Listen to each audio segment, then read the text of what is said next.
बारामती पोटनिवडणुकीच्या पार्श्वभूमीवर महाविकास आघाडीत निर्माण झालेला तणाव आता उघडपणे समोर येऊ लागलाय। एकीकडे बारामतीची निवडणूक बिनविरोध व्हावी यासाठी महायुती प्रयत्नशील आहे, तर दुसरीकडे काँग्रेस ही निवडणूक लढवण्यासाठी आग्रही दिसते। काहीही झालं तरी ही निवडणूक लढवणारच ही सध्याची काँग्रेसची भूमिका।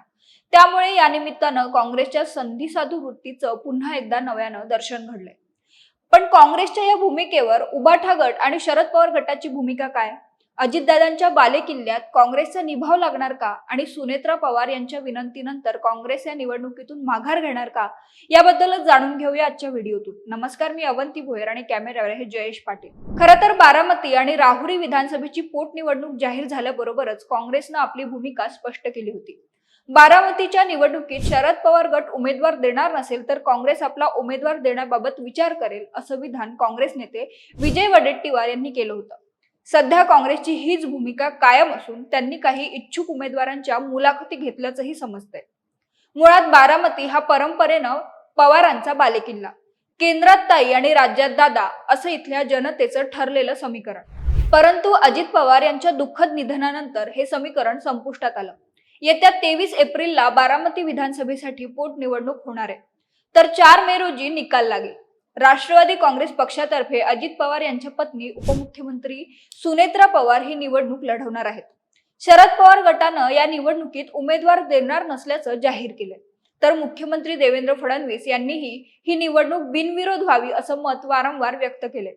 मात्र काँग्रेसची तशी इच्छा नाही। सुनेत्रा पवार 6 एप्रिलला आपला उमेदवारी अर्ज दाखल करण्याची शक्यता आहे। त्याआधी त्यांनी उद्धव ठाकरे यांना फोन करून या निवडणुकीत आपल्याला पाठिंबा द्यावा अशी विनंती केली आहे। आता उद्धव ठाकरे काय भूमिका घेतात याकडे सर्वांचंच लक्ष लागले। दुसरीकडे सुनेत्रा पवार काँग्रेस नेत्यांनाही ही निवडणूक बिनविरोध करण्याची विनंती करणार असल्याचं समजते। मात्र काँग्रेस आपली राजकीय महत्वाकांक्षा बाजूला ठेवत त्यांच्या या विनंतीला मान देईल का, असा प्रश्न आहे। बऱ्याचदा एखाद्या प्रतिष्ठित नेत्याच्या निधनानंतर तिथे होणारी पोटनिवडणूक बिनविरोध व्हावी अशी अनेकांची भूमिका असते। तशी महाराष्ट्राची परंपराच बनली आहे।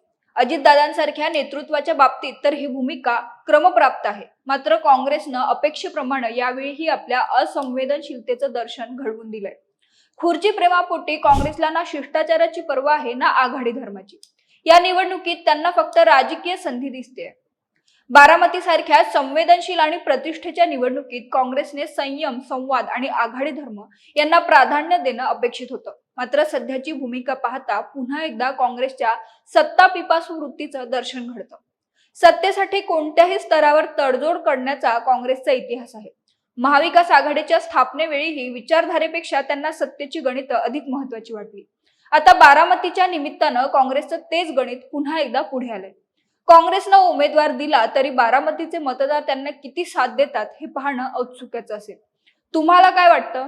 बारामती या पवारांच्या बालेकिल्ल्यात काँग्रेसचा निभाव लागणार का? तुमचं मत कमेंट करून आम्हाला नक्की कळवा आणि महाएमटीबीच्या YouTube चॅनलला सबस्क्राईब करा। धन्यवाद।